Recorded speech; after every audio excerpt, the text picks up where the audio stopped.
안녕하세요. 누구보다 가정을 지키려고 했던 마음을 잔인하게 짓밟아버린 한 남자를 무참히 응징했던 30대 학원 강사입니다. 간혹 결혼을 하면 이젠 진정한 가족이 되었으니 더는 정성을 다할 필요가 없다고 생각하는 분들이 계시는데요. 전 오히려 가족이라면 더 소중하게 대하고 다른 사람들보다 더 귀하게 여겨야 한다고 생각합니다. 그런 제 생각과는 전혀 다른 사람들이 있었는데요. 서서히 변해버린 사람들을 지켜보면서 고민하다가 딱 하나의 사건으로 전 결단을 했습니다. 지금의 제 삶을 되찾게 되었던 그때의 일을 여러분들께 얘기해 보려고요.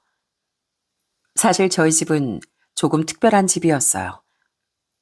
아빠는 원래 평범한 직장에 다니셨고 엄마는 동네에서 미용실 운영하셨습니다. 크게 어렵지도 않았지만 그렇다고 엄청 잘 사는 집도 아니었죠. 부모님은 하루하루 열심히 일을 하시면서 저와 남동생을 키워주셨고 저흰 그런 부모님을 보며 바르게 자랄 수 있었답니다. 그리고 지금도 두 분께선 동네에서 인고 부부라고 소문이 날 정도로 사이가 아주 좋으세요. 그런 두 분의 모습을 보고 자란 저와 남동생은 저런 게 진정한 부부이구날 항상 생각하며 컸습니다. 전 나름 좋은 대학을 나왔고 그 후엔 진로를 고민하다가 학원 강사로 일을 시작하게 되었어요. 서울에서도 학원가가 많다는 동네에서 아주 작은 학원에 취직을 해 처음 일을 시작했습니다. 그런데 처음엔 진짜 너무 힘들고 매일같이 울면서 이걸 해야 하나 말아야 하나 고민을 참 많이 했던 것 같아요. 수업을 어떻게 하는지도 잘 모르고 거기다가 실수도 많이 해서 컴플레인도 정말 많이 받고 특히나 저희 학원 원장님한테 얼마나 혼이 났는지 모릅니다. 김정현 선생님, 아니 이러다가 학원생들 다 쫓아낼 거예요? 수업을 못하겠으면 연습을 해야지 연습을. 허거나 학부모들 전화해. 내가 이렇게 지금도 선생님한테 화를 내야 되겠어요? 죄송합니다. 저도 노력은 하고 있는데. 노력만 하면 뭐해요, 노력만. 결과가 나와야지. 앞으로 딱 한 달만 지켜볼 겁니다. 아셨어요? 마침내 학원 원장에게 한 달의 시한부 선고를 받았을 땐 정말 하늘이 무너지는 줄 알았습니다. 지금껏 제 인생에서 이런 고난은 그동안 없었거든요. 그때부턴 정말 죽기 아니면 까무러치기로 열심히 공부만 했네요. 심지어 제가 학교 다닐 때보다 정말 수십 배는 더 많이 공부를 했던 것 같아요. 그냥 문제를 푸는 것만 공부해서 될 게 아니라 교수법까지 익혀서 학생들한테 쉽고 재미있게 귀에 쏙쏙 들어오게 알려줘야 하니 이게 처음엔 감도 못 잡겠고 너무 어렵더라고요. 인터넷으로 올라오는 여러 강의 영상들을 아침 눈 뜨자마자 시작해 눈 감기 직전까지 매일 반복해 돌려보기도 하고 저 스스로도 아무도 없는 곳에서 혼자 강의를 해보면서 연습도 참 많이 했습니다. 그렇게 열심히 연습하고 노력하니까 결국엔 빛을 보게 되더라고요. 수업이 너무 지루하다, 재미없다, 무슨 말 하는지 이해가 안 된다는 평이 난무했던 제 강의가 점점 재미있고 귀에 쏙쏙 들어온다며 칭찬을 받기 시작했죠. 그러면서 그 작은 학원에서 절 보러 오는 학생들도 점점 생기기 시작했고요. 그러자 원장님도 나중엔 저에게 무척이나 잘해주셨답니다. 김 선생님, 요즘 바쁘죠? 이거 좀 먹으면서 해요. 선생님은 목이 생명이야. 이번 달에도 선생님 수업 좋다고 찾아온 친구들이 얼마나 많은지. 내가 진짜 김 선생님 덕을 톡톡히 본다니까. 감사합니다, 원장님. 더 열심히 해야죠. 여기서도 어떻게 열심히 해. 이대로만 해줘요, 김 선생님. 선생님 덕분에 우리 학원생들도 많이 늘어나고 이러다가 우리 학원 옮겨 할 수도 있겠어. 그렇게 몇 년을 전 한 학원에서 일하다가 나중엔 좀 규모가 큰 대형 학원으로 옮기게 되었어요. 그러면서 점점 제 수입도 늘어나게 되었죠. 처음엔 진짜 시간당 시급으로 얼마 안 하던 별 볼 일 없었던 학원 강사였지만 나중엔 수익이 제 또래 친구들에 비해 2배는 더 많을 정도로 훅 뛰어오를 수 있었답니다. 그렇게 되기까진 정말 피나는 노력이 있었어요. 제가 노력한 만큼 결과가 뒤따른다는 게 얼마나 뿌듯하고 좋았는지 모릅니다. 생각해보면 전 거의 졸업 후 30대가 되기 전까진 눈코 뜰 새 없이 바빴어요. 아침에 눈 뜨자마자 문제집부터 잡고 눈 감기 전까지 학생들 문제풀이 내용 살펴보고 또 질문들 체크하고 그러면서 하루를 온통 학원 일에만 치이고 살았습니다. 그러다 보니 몸이 좀 많이 무너졌던 것 같더라고요. 아무래도 식사 시간도 규칙적이지 않고 늘 늦게까지 일어나 야식도 먹다 보니 살도 많이 쪘는데 체력도 엄청 떨어졌고요. 그러면서 몸이 망가지고 결국엔 탈이 나더라고요. 어느 날 수업 준비를 하던 제가 한순간에 그 자리에서 쓰러지고 말았거든요. 그때가 마침 학생들 시험 기간이 끝났을 때라 그 전까지 정말 저도 바쁘고 잠도 잘 못 잤었거든요. 그래서 이대로는 안 되겠다는 생각이 들어 운동을 좀 해야지 해서 찾다가 크로스핏이라는 곳이 집 근처에 생겼길래 바로 등록을 하게 되었죠. 처음엔 그 운동이 뭔지도 제대로 몰랐는데 찾아보니까 정해진 시간 내에 정해진 운동을 하는 거더라고요. 좀 힘들어 보이긴 했는데 사람들이 다 같이 모여 주변에서 막 응원도 해주면서 같이 운동하는 모습이 그렇게 재밌어 보이더라고요. 거기서 제가 운명의 남자를 만나게 되었어요. 그곳에서 꽤나 오랫동안 운동을 했던 모양인지 다른 사람들과 두루 잘 어울리고 잘 지내는 그런 남자였습니다. 몸도 굉장히 다부지고 인상도 선하고 좋았는데 저한테도 너무 친절하게 잘해주더라고요. 크로스핏이라는 운동이 막 바벨도 들고 로프도 올라가고 그러는데 그때마다 제일 격려를 많이 해주고 도와줬던 것도 바로 그 사람이었죠. 그러다 보니 자연스럽게 친해질 수밖에 없었고요. 운동 끝나고서 같이 밥도 한 끼 먹고 술도 마시다 보니 어느덧 저희는 더 가까워졌고 감정이 생기게 되었습니다. 그렇게 자연스럽게 전 30대 초반에 연애를 하게 되었죠. 남자친구와는 무려 5년을 연애했습니다. 저보다 3살이 더 많았던 남자친구는 직장에 다니고 있었고 그러면서도 정말 부지런하게 운동도 하고 자기 일도 열심히 하는 사람이었어요. 특히나 제 일도 존중을 많이 해줬습니다. 제가 일 특성상 늦게 끝날 때가 많은데 그때마다 항상 남자친구는 저를 데리러 오기도 하고 심야 데이트도 많이 즐겼었어요. 연애하는 5년 동안 저희는 정말 많이 발전했어요. 남자친구도 회사에서 승진도 하고 상황이 좋아졌고 저 역시 연봉 1억 정도 받는 업계에서는 나름 탄탄한 강사가 되었거든요. 제가 학원 강사가 된 지 10년 만에 누리는 큰 기쁨이었죠.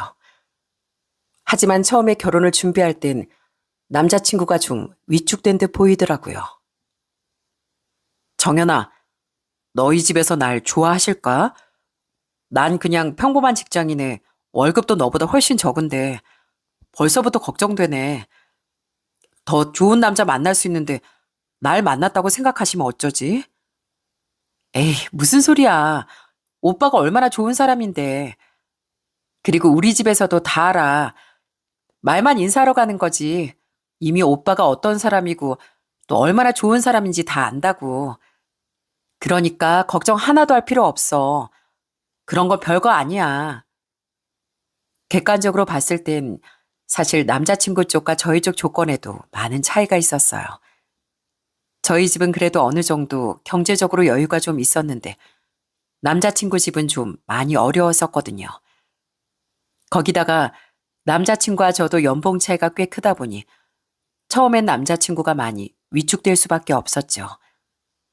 그렇지만 전 정말 그런 것쯤은 별거 아니라고 생각을 했어요.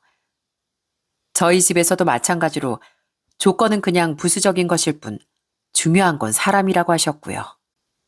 그렇게 저희 집에 인사를 가고 나서 저 역시 예비시댁에 인사를 가게 되었어요.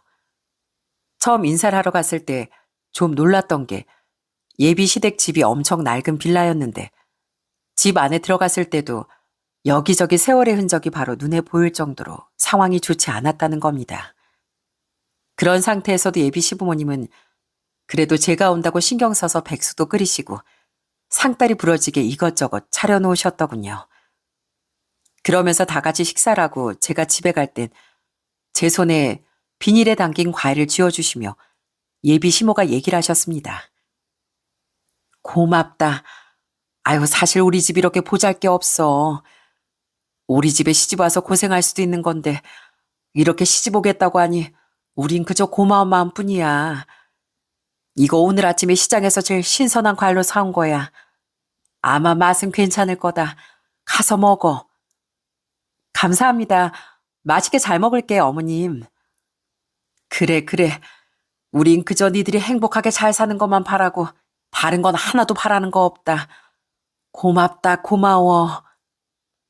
처음엔 예비 시부모님이 정말 눈물까지 글썽이면서 저에게 고맙다고 얘기를 해주셨는데 그 모습이 얼마나 감동이었는지 모릅니다. 그렇게 양가의 환영을 받으며 저흰 결혼을 하게 되었어요. 그때 제 나이가 30대 중반이었고 남편은 30대 후반이었죠. 처음에 결혼하고선 남편이 어찌나 저희 집에 잘했는지 모릅니다. 엄청 싹싹하게 엄마를 챙겼는데 당시 엄마가 오랫동안 미용실 일을 하시다 보니 손가락 관절이 많이 안 좋으셨거든요. 아마 아시는 분들은 아실 테지만 파라벤이라고 해서 손을 따뜻하게 해서 풀어주는 그런 미용 도구가 있는데 그것까지 어디서 사가지고 가지고 간 적이 있었답니다. 그걸 손수 남편이 해주는데 엄마가 얼마나 좋아하셨는지 몰라요. 우리 한서방 덕분에 내가 이런 호강까지 하네. 요즘엔 이런 것도 나오는가? 아유, 손이 아주 뜨끈뜨끈한 게 피로가 싹 풀리는 것 같아. 고마워, 한서방. 아닙니다, 장모님. 하루 종일 머리 말고 컷하고 그러시느라 장모님 손이 쉴 틈이 없으시잖아요. 이렇게라도 장모님 손 풀어드려야죠. 장인어른께서 장모님 손이 보물이라고 하셨거든요. 아유, 또 저 사람이 쓸데없이 사위한테 그런 소리를 했네. 우리 한서방 이렇게 우리 잘 챙겨주니까 얼마나 좋은지 몰라. 저번에 우리 미용실 손님들이 한서방 보고서 아주 사위 멋진 사람으로 자랐다고 그러더라고. 그때 내가 얼마나 어깨가 으쓱했는지. 남편은 결혼 초반부터 저희 부모님과 편하게 잘 지내더라고요. 늘 엄마를 세심하게 챙겨주면서도 제가 말하지 않아도 저희 부모님께 안부 전화도 종종 하면서 그렇게 잘하더라고요. 거기다가 저희 아빠한테도 정말 잘했습니다. 아빠는 워낙 활동적이고 운동도 좋아하셨는데 저희 집에서 하루 묵을 때면 같이 아침에 아빠랑 동네 뒷산도 오르고 뒷동산 초입부에 있는 운동기구들을 같이 쓰면서 운동을 하고 그러기도 했어요. 그런 남편을 보면서 저 역시 시댁에 정말 잘하려고 노력했습니다. 시모께선 식당을 다니셨고 시부는 경비원 일을 하셨는데 그렇게 두 분이서 열심히 일을 하셔도 사실 시댁 상황은 좋지 않았어요. 그래서 저희는 늘 시댁에 갈 때마다 양손 가득 먹을 걸 챙겨서 가곤 했습니다. 소고기부터 장어며 대게 처리되면 대게까지 좋은 거라는 건 매번 시댁에 먼저 챙기곤 했어요. 그렇게 시댁을 챙기면 시모는 제 입에 막 음식을 넣어주며 절 챙겨주시더라고요. 정연아, 새우 손질하지 말고 이거 먹어. 네 시아버지가 다 새우 까줄 거야. 그러니까 손대지 말어. 자, 아 해봐. 맛있지? 아휴, 정연아 고맙다.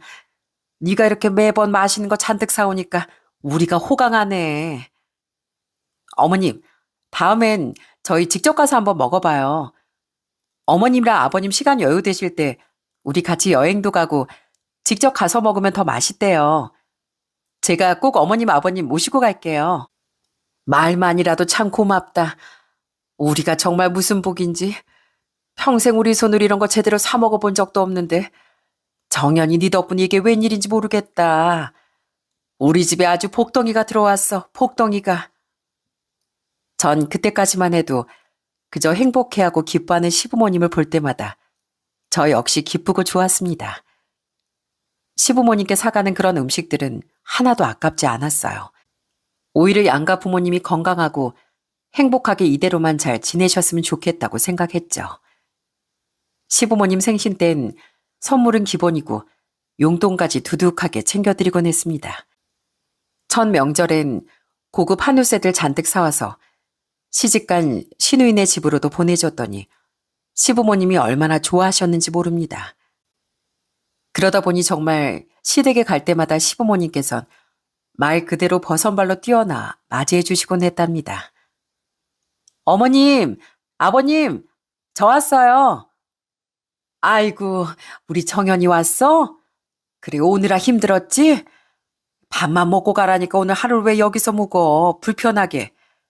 대호가 오늘 여기서 잔다길래 우리가 걱정이 많았다. 그냥 저녁에 밥 먹고 가지. 아니에요. 오랜만에 어머님이랑 막걸리 한 잔도 마시고 저도 시험 기간 끝나서 좀 한가하거든요. 이럴 때 좀 쉬려고요. 어머님, 제가 안주도 싹 다 준비했어요. 그래, 그래. 아이, 우리 정연이가 준비한 거면 말 안 해도 좋은 거겠지 뭐. 얼른 들어와. 오전에 우리가 싹 다 이불 세탁하고 청소도 싹 해놨어. 그렇게 시댁 식구들과도 전 무척이나 잘 지냈습니다. 특히나 시모와는 더 친하게 잘 지내고 싶었어요. 시누이가 지방으로 시집가게 되면서 자주 못 보기도 했고, 시모께서 시집을 오셔선 40년이 넘게 일 한 번 쉰 적 없이 고생만 하셨다고 들으니 전 엄마 생각도 나고 안쓰러워서 더 챙겨드리고 싶더라고요. 그래서 쉬는 날 일부러 시간을 내서 시모를 모시고 백화점에 가서 쇼핑도 하고 그랬죠. 그렇게 시모의 팔짱을 끼고서 막 돌아다니면 거기 직원들이 모녀 사이냐고 막 물어볼 때도 있었답니다. 어머, 두 분 모녀 사이세요? 어쩜 이렇게 사이가 좋으세요? 아, 아니에요. 저희 엄마가 아니고 시어머니세요. 오늘 저희 시어머니 외투 사려고 나왔거든요. 정말요? 어쩜 이렇게 사이가 좋으신지 전 당연히 모녀 사이인 줄 알았죠. 아니, 이렇게 좋은 고부 사이가 어디 있대요? 너무너무 부럽네요. 그렇게 주변에서 칭찬을 하면 시모는 어깨가 으쓱해지면서 너무 뿌듯해하시고 좋아하셨습니다. 그러다 보니 시숙이고 시누이고 다들 저에게 고마워했고 남편도 저에게 정말 고마워하더라고요. 그러다 결혼 1년쯤 지났을 때부턴 전 매달 양가 부모님께 50만 원씩 용돈을 드리기로 했습니다. 처음엔 그냥 특별한 날에만 용돈을 드릴까 하다가 아무래도 시댁 상황이 상황인지라 따로 챙겨드리고 싶더라고요. 그렇다고 시댁만 챙기는 건 아닌 것 같아 양가 똑같이 50만 원을 드리게 되었죠. 처음엔 시부모님도 괜찮다고 끝까지 만류를 하셨다가 제가 자꾸만 손에 쥐어드리니 이내 고맙다며 눈물을 글썽이기도 했습니다. 이렇게 제가 뭘 해드리면 항상 고마워하시고 좋아하시니까 전 그런 시부모님을 보면서 더 잘 챙겨드릴 수밖에 없었죠. 이대로 전 제가 결혼 생활을 잘 하고 있다고 생각했어요. 그러던 어느 날 결혼하고 2년 차쯤에 남편이 뜬금없이 저한테 한 가지 제안을 하더라고요. 그건 바로 볼링 동호회에 같이 들자는 거였어요. 여보, 여기 근처에 볼링장 생겼는데 거기 동호회 모집한대. 당신 전부터 볼링 배우고 싶다고 했잖아. 나도 사실 볼링은 한 번도 안 배워봤거든. 그냥 마음대로 가서 치긴 해봤지만 재밌다던데 당신도 같이 해볼래? 오, 좋지. 볼링은 나도 안 배워봤는데 언제 그런 게 있었대? 그럼 우리 둘이 같이 동호회 들면 되겠다. 그래, 우리 결혼하고서 운동도 한동안 그만두고 그랬잖아. 이왕 이렇게 된 거 이제부터 열심히 운동해서 체력도 키워보자고. 그렇게 저희 부부는 볼링 동호회에 들어가게 되었어요. 남편은 정말 열심히 볼링을 쳤습니다. 전 학원 일로 좀 바쁘긴 했지만 쉬는 날엔 되도록 빠지지 않고 참석을 했었어요. 그런데 막상 볼링을 시작하니까 이게 너무 재밌더라고요.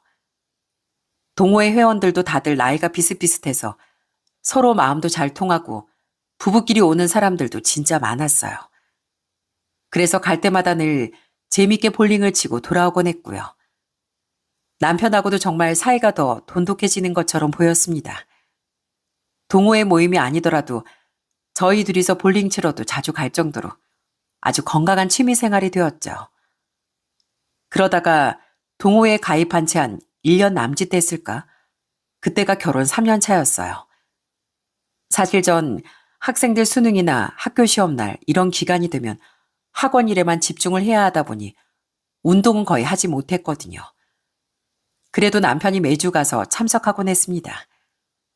그때가 아마 시험 기간이라 제가 좀 정신없이 바쁠 때였고 거의 몇 주 동안 아예 볼링장을 가보지도 못했던 때였어요. 남편이 이상하게 그 해에 더 볼링에 몰두해선 매일같이 나가고 거기다가 사람들과 전보다 더 많이 어울리기 시작하더군요. 심지어 제가 학원 일 끝나고 거의 새벽에 들어오는데도 남편이 집에 없었던 때도 있었어요. 그것 때문에 좀 많이 다투기도 했답니다. 하루는 남편이 새벽에 들어온 날이었어요. 전 그런 남편을 기다리다가 들어오는 걸 보고선 따졌습니다. 당신 지금 몇 시야? 내일 출근 안 해? 아니, 아무리 볼링이 좋다지만 이건 좀 너무한 거 아니야? 당신 요즘 왜 그래? 갑자기 왜 그렇게 볼링을 매일 치러 나가? 내가 뭐 다른 거 하는 것도 아니고 운동하는 걸로 이럴 거야? 운동 끝나고 사람들이랑 한잔하다 보니까 좀 늦었지 뭘 그거 가지고 그래. 다들 회사 다니니까 늦게 만나는 거 당신도 알잖아. 아무리 그래도 그렇지. 어제도 그렇고 오늘도 그렇고 당신 매번 이렇게 들어오다가 아침에 힘들게 깨나서 나가잖아. 이건 좀 아니다 싶지 않아? 아휴, 나도 숨 좀 쉬자, 숨 좀. 매일 일만 하다가 스트레스 받는 거 볼링하면서 스트레스 푸는 거야. 사람들 만나서 어울리면서 얘기도 나누고 말이야. 당신 허구나 바빠서 얼굴도 제대로 못 보는데 그럼 나 혼자 방구석에 처박혀 있어? 뭐? 내 말은 그 말이 아니잖아. 적당히 하라고 좀 적당히. 아우 됐다 됐어. 당신이 뭘 알아. 나 혼자 외롭게 뒀으면서. 됐어. 오히려 적반하장으로 화를 내면서 방으로 휙하니 들어가 버리는 남편을 보면서 전 너무 서운하고 어처구니가 없더라고요. 제가 하는 일이 이렇다는 걸 모르는 것도 아니면서 어떻게 그런 말을 할 수가 있는지 너무 서운하더라고요. 물론 사람들과 어울리고 친하게 지내는 걸 제가 싫어하는 것도 아니었습니다. 그런데 아무리 그래도 회사 출근에 지장을 받아선 안 되는 거 아닌가요? 남편은 회사를 마치 안 다니는 사람처럼 자꾸만 새벽까지 사람들과 어울려 놀기 시작했어요. 심지어 주말엔 볼링 동호회 사람들과 뭐 근교로 캠핑을 가기로 했다나 뭐라나 그러면서 자꾸만 집을 비우는 날도 많아졌어요. 그런데 여러분들, 여자의 촉이 진짜 무섭다는 게 맞는 말이더라고요. 남편은 분명 사람들과 술 한잔 마시고 왔다고 했는데 이상하게 남편한테서 좋은 냄새가 나더라고요. 술집이나 음식점이나 이런 곳에 가면 좀 음식 냄새나 이런 게 나야 맞는데 뭔가 향기로운 냄새가 나는 게 좀 이상하다 싶었습니다. 평소에 향수를 뿌리고 다니는 사람도 아니었거든요. 거기다 그때쯤 남편만 속을 썩이는 게 아니었습니다. 점점 시댁에서도 태도가 바뀌더군요. 하루는 시모께서 저한테 전화를 주셨더라고요. 바로 집안 제사가 있는데 참석해야 한다는 말이었죠. 그런데 아시다시피 전 학원 일 때문에 그때 너무 바쁜 상태라 갈 수가 없어 거절을 했거든요. 그런데 시모의 반응이 예상 밖이었어요. 어머님, 이번에 애들 시험 기간이라 아무래도 멀리 가긴 좀 어려울 것 같아요. 학원에서 계속 애들 공부도 체크해줘야 되고 요즘 그래서 늦은 시간에 끝나거든요. 아무래도 제산 참석하기 힘들 것 같네요. 아휴, 그래도 좀 시간 내면 안 되겠니? 다른 친척들이 너 얼굴 보기 힘들다고 그렇게 아우성인데 네 시어머니 체면 좀 살려주면 안 되겠어? 학원에 너만 선생으로 있는 것도 아니고 그거 좀 뺄 수도 있는 거잖아. 죄송해요 어머님. 대신 남편한텐 꼭 가라고 할게요. 걔가 와서 뭐하니 음식할 것도 아니고 네가 와야 옆에서 음식도 하고 싹싹하게 어른들한테 하면 좀 좋니? 아유 알았다 그럼. 안 그래도 남편과 사이도 서먹하고 일도 정신없이 바쁜데 시모까지 저렇게 얘기를 하니 전 마음에 섭섭함이 생겼답니다. 그걸로 끝이 아니었어요. 시숙이고 신우고 본인들 힘들 때마다 자꾸만 저한테 전화를 와 당연하게 돈을 빌려달라고 하곤 했습니다. 특히나 신우는 자기 부모님이랑 다른 형제들한텐 말하지 말라며 저한테 대뜸 큰 돈을 요구하기도 했어요. 언니, 잘 지내요?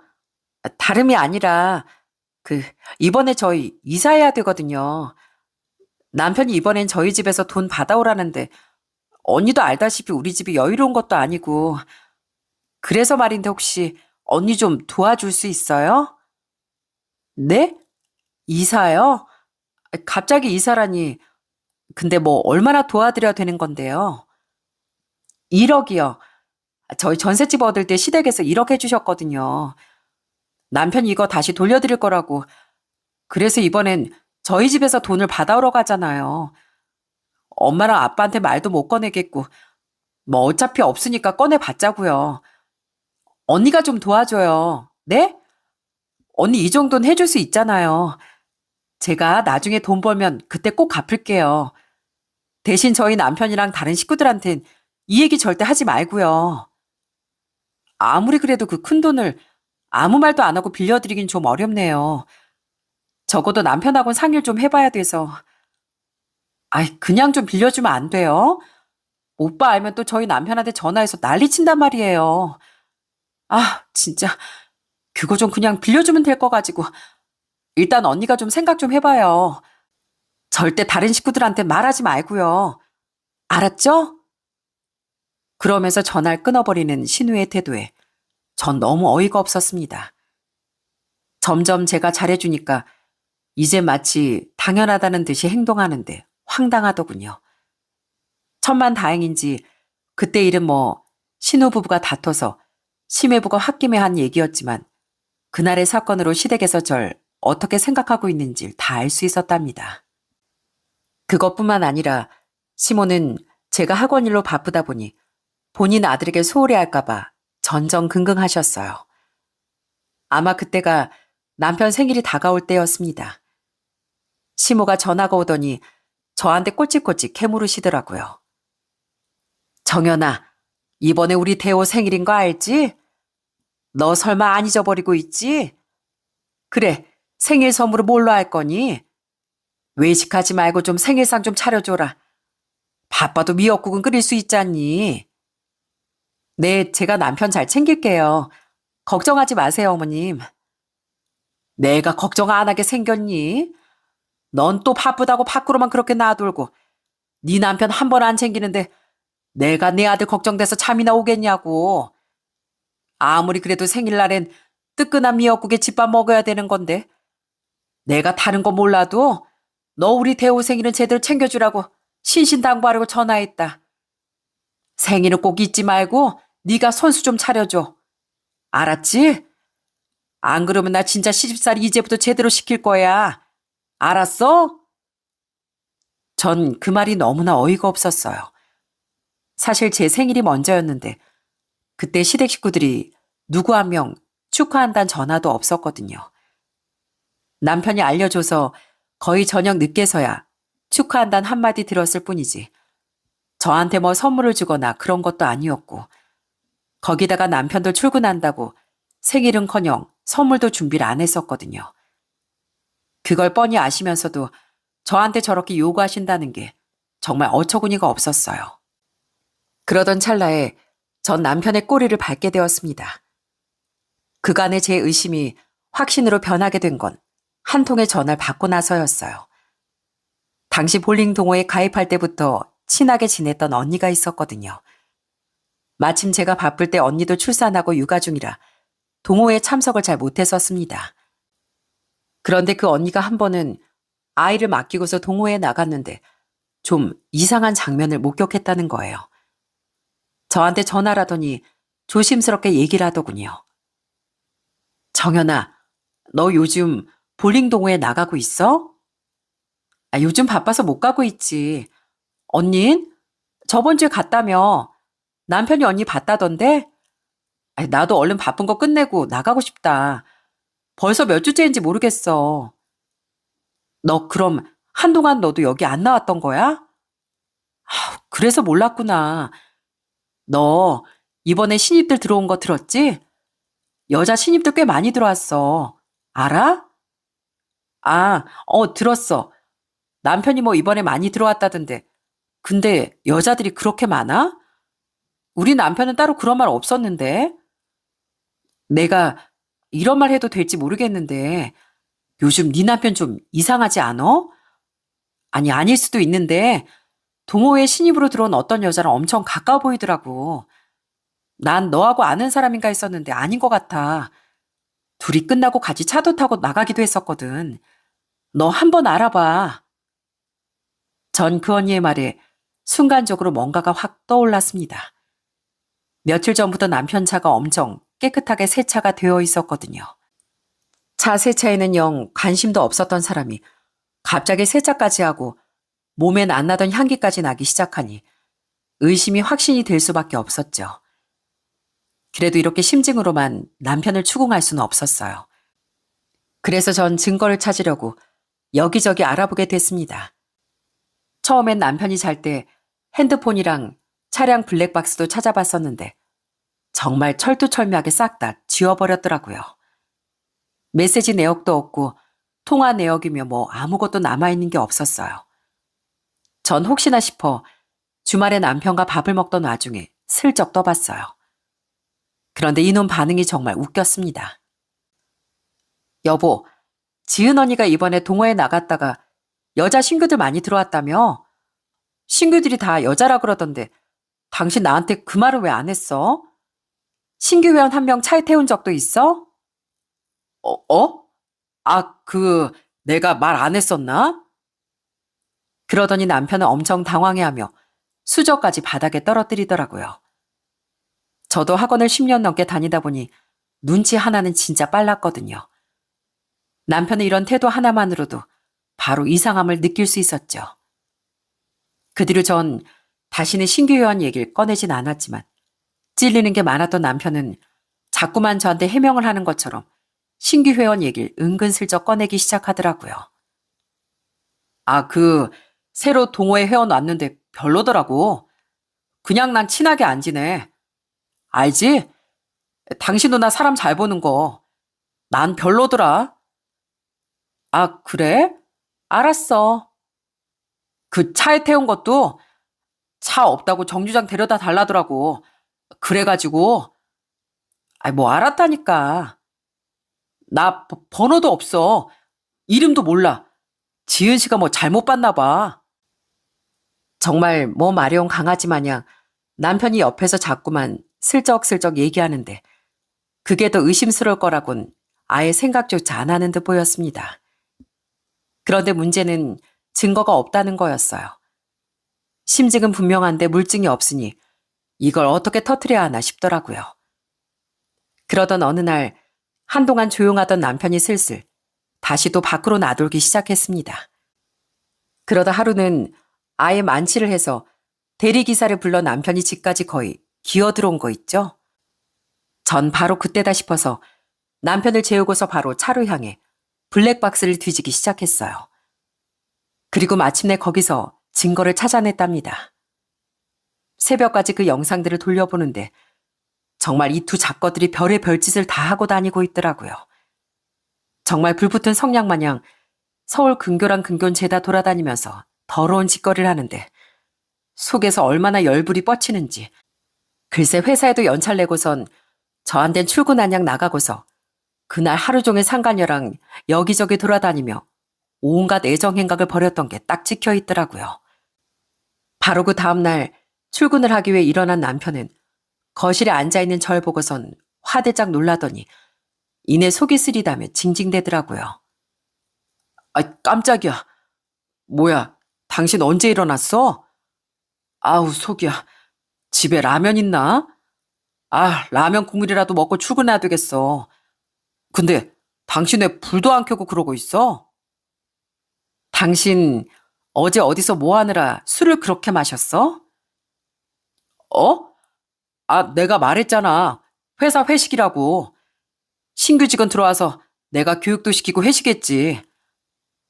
오랜만에 술을 마셨더니만 속이 다 쓰리네. 나 일단 씻고 출근할게. 뭐? 신규 직원? 야, 신규 직원 같은 소리 하고 있네. 넌 신규 들어오면 이렇게 물고 빨고 별짓거리를 다 하냐? 그러자 남편은 처음엔 당황해하더니 이내 화를 내기 시작하더군요. 뭔 소리야? 내가 무슨 당신 잠 덜 깼어? 아, 안 그래도 속쓰려 죽겠구만. 헛소리 좀 하지 마. 전부터 이상하다 어쩌다 하더니만 갑자기 왜 그래? 뭐 의심병이라도 생겼어? 뭐 의심병? 네가 한 짓거리 내가 다 알았는데 의심병이라고? 야, 눈이 있으면 똑바로 봐. 네가 어제 뭐하고 돌아다녔는지. 내가 다 알았거든. 전 그렇게 남편에게 핸드폰으로 옮긴 영상을 틀어줬습니다. 그러자 남편이 아주 그냥 사색이 되더니 당황해 하더라고요. 어? 이거 있잖아. 여보, 이게. 뭐, 똑바로 얘기해봐, 어디. 이래놓고선 뭐? 신입 직원? 야, 얘가 니네 회사 신입 직원이야? 니네 회사 신입 들어오면 이따위로 신규 교육하니? 누가 돌아다니면서 이따위 짓 하면서 신규 교육을 해? 어디 한번 니네 회사 가서 따져보자. 어? 네 말대로 신입 직원 교육 이렇게 하는지. 아니, 그게 아니라 너 회사 상황 나빠서 연차도 못 쓴다며? 회사 바빠서 연차 당분간 못 쓴다고. 근데 그래 놓고서 어떻게 상간녀랑 쳐 돌아다닐 수가 있었니? 그것도 거짓말 한 거야? 어? 아니, 그게 여보, 있잖아. 일단 진정 좀 해. 내가 다 설명할게. 진정 같은 소리 하고 있네. 내가 지금 진정하게 생겼니? 야, 다른 건 몰라도 바람난 남편이랑 더 이상 못 살아. 안 살지. 당장 나가. 그 상간녀랑 살든가 말든가 네 마음대로 하고 당장 내 앞에서 꺼지라고. 꺼져. 여보, 내 말 좀 들어봐. 저리 안 꺼져? 나가라고. 전 한켠에 세워뒀던 밀대를 들고서 남편을 밀어버렸습니다. 남편도 한덩치 하긴 하지만 저도 키도 크고 힘도 있었거든요. 거기다가 분노한 사람의 힘을 누가 이기겠습니까? 계속해서 제가 밀어버리자 남편은 찌질하게 빌기 시작했습니다. 아휴, 여보, 나 옷만 입고 나갈게. 이렇게 나가면 사람들 다 쳐다봐. 옷만 줘, 옷만. 그리고 핸드폰이랑 키랑 옷만 주라고. 이거만 챙기고 나갈게. 그래도 이 와중에 옷은 생각나냐? 그건 창피해? 야, 네가 한 짓거리가 세상에서 제일 창피한 거야. 뭐가 중요한지도 모르고. 아휴, 야, 됐어. 핸드폰이나 가지고 어서 꺼져. 전 애원하는 남편의 말에도 그냥 핸드폰만 밖에 덜렁 던져버리고선 문을 닫아 걸어 잠궈버렸습니다. 밖에서 한동안 쿵쿵대며 문을 열어달라고 했지만 사실 소란은 피우지 못했어요. 남편이 좀 사람들 시선을 많이 신경 쓰는 편이라 더 이상 소란 피우지도 못하고 그대로 나간 듯 보였습니다. 솔직히 뭐 사연 들으시는 분들 중에선 그냥 한번 얘기해보고 용서해 줄 수 있지 않나 생각하실 수도 있겠지만 저흰 겨우 결혼 3년 차 나름 신혼부부인 상황이었어요. 그런데 벌써부터 바람이라뇨? 거기다가 제가 세상에서 제일 싫은 게 가족을 배신하는 일이었거든요. 안 그래도 시댁에선 이래라 저래라 저한테 요구하는 것만 점점 많아지는데 남편은 중간에서 중간다리 역할도 제대로 못하고 거기다 바람까지 피웠으니 더는 참고 넘어갈 일이 아니라는 생각이 들었죠. 그래서 그날 이후로 바로 딱 끊어버렸네요. 그랬더니 웃긴 일이 벌어지고 말았습니다. 한동안 학원 일 때문에 바쁘다 보니 정신이 없었고 그동안 남편은 제 눈치만 보면서 집에 일찍 들어와 숨죽은 듯이 방에 가만히 있더라고요. 그러다 시험 기간이 끝나고서 전 남편한테 이제 정리하자고 말을 했습니다. 그런데 남편이 진짜 꿈쩍도 안 하고 맨날 미안하다며 빌기 시작하더라고요.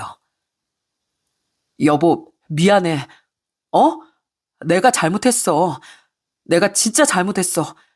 걔랑 이제 다 끝났어. 여보, 내가 술 때문에 술을 마시다 보니까 눈이 횟가닥 돌았었나 봐. 진짜 미안해, 여보. 됐고, 술 마시고 그렇게 쉽게 넘어갈 사람이었으면 안 봐도 뻔해. 우리 겨우 산 지 3년이야, 3년. 근데 벌써 그렇게 눈이 돌아가디?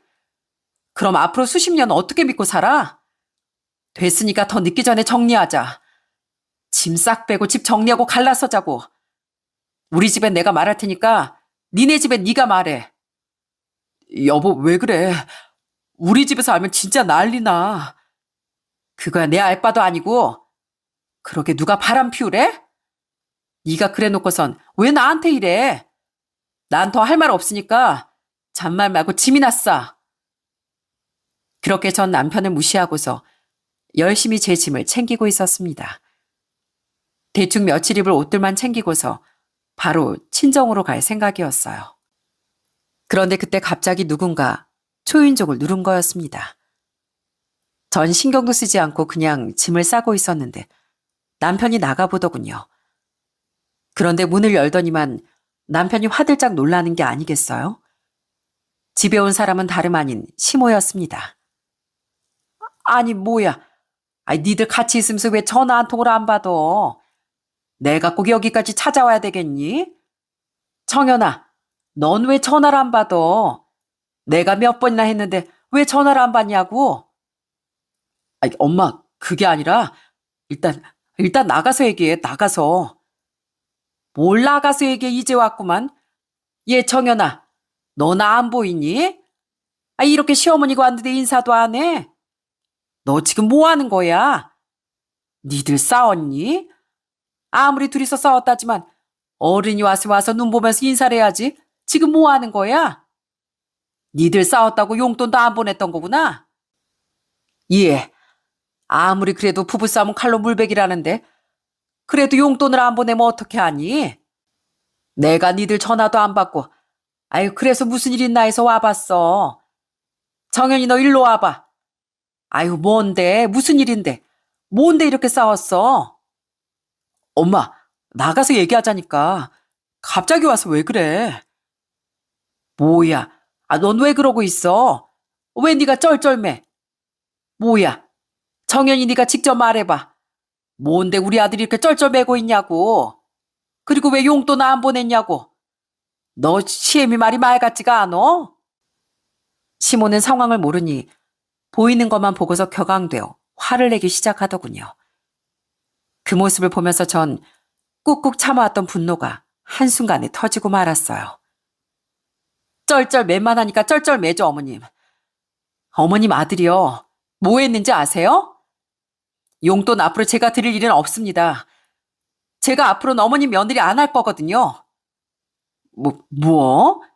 아니, 그게 무슨 말이야? 며느리를 안 한다니. 너 대체 지금 무슨 말 하는 거야? 대호가 뭐래? 뭘 했는데 네가 그런 말을 해? 어머님 아들이요. 바람 피웠어요, 바람. 저한테 거짓말을 하면서 놀러 다니면서 상간이랑 물고 자시고 다 하고 다녔다고요. 이혼할 겁니다. 앞으로 저 어머니 며느리 아니고요. 저 사람도 제 남편 아니라고요. 아시겠어요? 그러니 저한테 더는 묻지 마시고 어머님도 이제 나가주세요. 짐 정리하고 나갈 거니까요. 뭐라고? 바람? 시모는 제 얘기를 듣고 갑자기 기겁을 하기 시작했어요. 그러더니 남편한테 득다같이 달려가시면서 갑자기 남편의 머리채를 잡더니 양옆으로 그걸 휘두르고 난리가 났어요. 전 그 모습을 보고 처음엔 깜짝 놀랐습니다. 아! 엄마, 왜 이래? 이거 놔. 이거 좀 놓으라고. 이게 하다하다 닮을 게 없어가지고 지혜비 바람을 닮아? 핏줄이라고 그딴 것도 닮았어. 이게 어디서 바람이야. 엄마가 그렇게 고생고생한 거 눈으로 봐놓고선 바람이라니. 아, 엄마, 이거 좀 놔. 아, 아프다고. 정신머리가 썩어 빠져가지고서 어디서 정연이 같은 애를 두고 바람이나? 네가 어떻게 그따위 짓을 해? 그러고도 네가 사람이야? 사람이냐고. 지혜비하고 아주 똑 닮아가지고선. 네, 알고 봤더니 시부도 과거 젊었을 적 바람이 났었던 거였습니다. 그러니 자기 아들 바람 소리에 시모가 그렇게 화를 낼 수밖에 없었지요. 더군다나 자기 자식은 벌이도 많지 않아 용돈 한 번 쥐어준 적도 없는데 며느린 꼬박꼬박 용돈 챙기고 자신들한테 잘해왔으니 그걸 다 망친 자기 아들에게 얼마나 속이 터졌겠습니까? 그렇게 한참을 머리끄댕이를 잡고서 휘두르는 시모를 남편이 겨우 진정시켰고 그때서야 시모는 저한테 미안하다며 사과를 하더라고요. 정연아, 아유 정연아 미안하다. 내가 자식 교육을 똑바로 안 해서 이 사단이 났구나. 어디 닮을 게 없어서 지혜비 그딴 거나 닮아가지고서 정말 미안하다. 정말 미안해. 됐습니다. 전 더 이상 할 말 없고요. 남편하고는 헤어질 생각이니까 그렇게 아세요. 아유 정연아, 한 번만 다시 생각해보면 안 되겠니? 내가 잘하마. 내가 정말 너한테 잘하마. 정말 미안하다. 대호 너 이 자식 얼른 새아가한테 무릎 꿇고 사과 안 해? 얼른 무릎 꿇고 싹싹 빌어. 여보, 내가 잘못했어. 내가 진짜 죽을 죄를 지었어. 여보 미안해. 나 한 번만 용서해줘. 제발 한 번만. 그렇게 제 앞에서 남편도 무릎을 꿇고 애원했지만 전 그 두 사람을 뒤로하고 집을 나와버렸습니다. 그 뒤로 전 남편과 이혼을 진행했어요. 솔직히 바람난 남편을 참을 이유는 없다고 생각했습니다. 그래서 냉정하게 이혼 소송을 하고 갈라서게 되었죠. 거기다 상간녀한테도 상간녀 소송을 진행했고 위자료까지 싹 받아내게 되었어요. 그런데 남편이 받는 벌은 저와 헤어지는 것뿐만이 아니었습니다. 알고 봤더니 그 상간녀 남편이 성깔이 좀 굉장히 더러운 사람이었나 봐요. 아주 남편 회사까지 찾아와서 거길 완전 쑥대밭으로 만들었던 모양입니다. 남편은 제발 회사에서 이러지 말라고 빌고 또 빌어 위자료까지 손에 쥐어줬다고 하는데 하지만 결국엔 회사에도 다 소문이 나서 못 버티고 남편은 그만둘 수밖에 없었다며 얘기를 하더라고요. 그러더니 후회하면서 저한테 계속해서 연락이 오는데 진짜 웃길 뿐이었네요. 여보, 내가 요즘 얼마나 후회하는지 알아? 그놈의 술 때문에 내가 이 지경이 된 거야. 당신한테 내가 정말 죽을 죄를 지었는데 지금이라도 좀 용서해주면 안 될까? 그 여자 남편이 내 회사까지 찾아와서 난동 부린 덕에 나 회사도 그만뒀어. 근데 그 여자랑 그 남편 헤어지지도 않았다더라. 그 여자를 다시 받아줬대. 당신도 그러면 안 될까? 내가 널 왜 받아줘? 난 너같이 사람 뒤통수 치는 사람이랑은 평생 믿고 못 살아. 용서? 네가 한 짓을 생각해봐. 지금 어디서 용서를 바라고 있어? 내가 니네 집에 그렇게 잘했는데 네 복 네가 스스로 걷어찬 거지 뭐. 나도 피차 아쉬울 거 없거든. 그러니까 찌질하게 이러지 말고 다신 연락하지 마.